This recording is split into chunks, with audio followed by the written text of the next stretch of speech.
Hey, it's Magnus here, and today we are cutting this. An oil filter. I think it's for a car or a bike or something. I can't even remember where I got it. It's brand new, there's no oil in it. Yeah, I think it's just metal with probably some paper inside. You know, there's a rubber sort of grommet there. This is a rubber bit here, a rubber seal for when it seals to the engine that it screws onto. See how this goes.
So here we have the oil filter.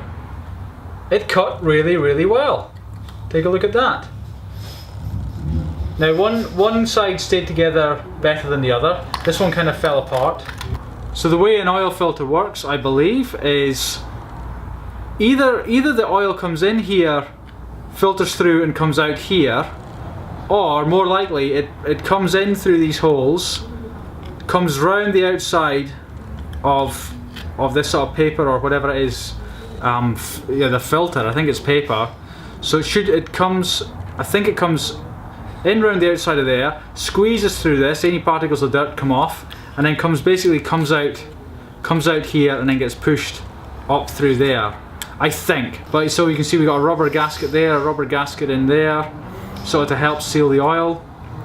But yeah, so we've got a thin layer in the metal. The walls are very thin, you know, very thin layered metal, and there's not a lot of metal.